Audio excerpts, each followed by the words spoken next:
Hello friends, जय हिंद। और आज हम बात करने वाले हैं भारतीय संविधान के अनुच्छेद नंबर 14 से लेकर अनुच्छेद नंबर 18। अनुच्छेद नंबर 14 से लेकर 18 जो है वो किसी भी भारतीय के लिए उसके मौलिक अधिकारों के अंदर आता है। और आपको ये जरूर पता होना चाहिए कि अनुच्छेद नंबर 14 जो है वो भारत में रह रहे सभी लोगों के लिए है, लेकिन अनुच्छेद नंबर 15 से लेकर अनुच्छेद नंबर 18 तक के जो प्रावधान हैं, जो अधिकार हैं, वो उन सभी लोग वो सिर्फ उन्हीं लोगों के लिए हैं जो भारत के निवासी हैं। तो अनुच्छेद नंबर 14 को हम जानते हैं समानता के अधिकार के नाम से, कि जो भारत में रह रहे लोग हैं उन सभी के साथ में समान तरीके का व्यवहार होगा, चाहे वो किसी भी विभाग में हो, किसी भी जगह हो। कोई हर व्यक्ति के साथ में जो भारत में रह रहा है उनके साथ में समानता का अधिकार होगा, समान रूप से व्यवहार किया जाएगा। अगर कोई ऐसा नहीं करता है तो उसके लिए दंड के प्रावधान भी हैं। अनुच्छेद नंबर 15, 16, 17 और 18। अनुच्छेद नंबर 15 में हमारा क्या होता है कि ये कह रहा है कि धर्म, भाषा, जाति या लिंग के आधार पर किसी भी भारतीय के साथ में भेदभाव नहीं किया जाएगा। ठीक है।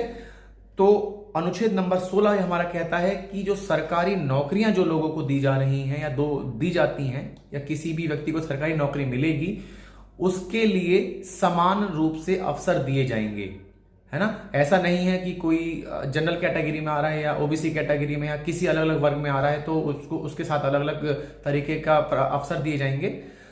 तो अनुच्छेद 16 ये कहता है कि सरकारी नौकरी में जितने भी अवसर दिए जाएंगे किसी भी भारतीय के लिए वो समान रूप से दिए जाएंगे।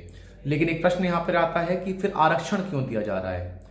ठीक है, इसका हम बात आगे करेंगे कि आरक्षण का प्रावधान क्यों किया गया है। अनुच्छेद नंबर 17 हमारा किसी भी व्यक्ति के साथ में छुआछूत को खत्म करने के लिए अनुच्छेद नंबर 17 का प्रावधान किया गया है, अनुच्छेद नंबर 17 को बनाया गया है। ठीक है, इससे जुड़े कानून भी हमारे पास बहुत सारे बने हुए हैं। और अनुच्छेद नंबर 18 है उपाधियों को खत्म करना। जैसे आपने पहले पढ़ा होगा कि इतिहास वगैरह में पढ़ा होगा कि पहले लोग राजा महाराजा की उपाधियां देते थे, उन्हीं उपाधियों को खत्म करने के लिए अनुच्छेद नंबर 18 बनाया गया है ना। परंतु आज एक प्रश्न ये खड़ा होता है कि जब उपाधियां खत्म कर दी गई हैं तो भारत सरकार किसी भी व्यक्ति को भारत रत्न, पद्म विभूषण, इस तरीके की उपाधियां क्यों देती है। तो ये पद्म विभूषण और भारत रत्न क्यों इस कैटेगरी से बाहर रखे गए हैं, या इस तरीके की जो सम्मान है वो क्यों उपाधियों से बाहर रखे गए हैं, ये आपको कमेंट बॉक्स में मुझे बताना है।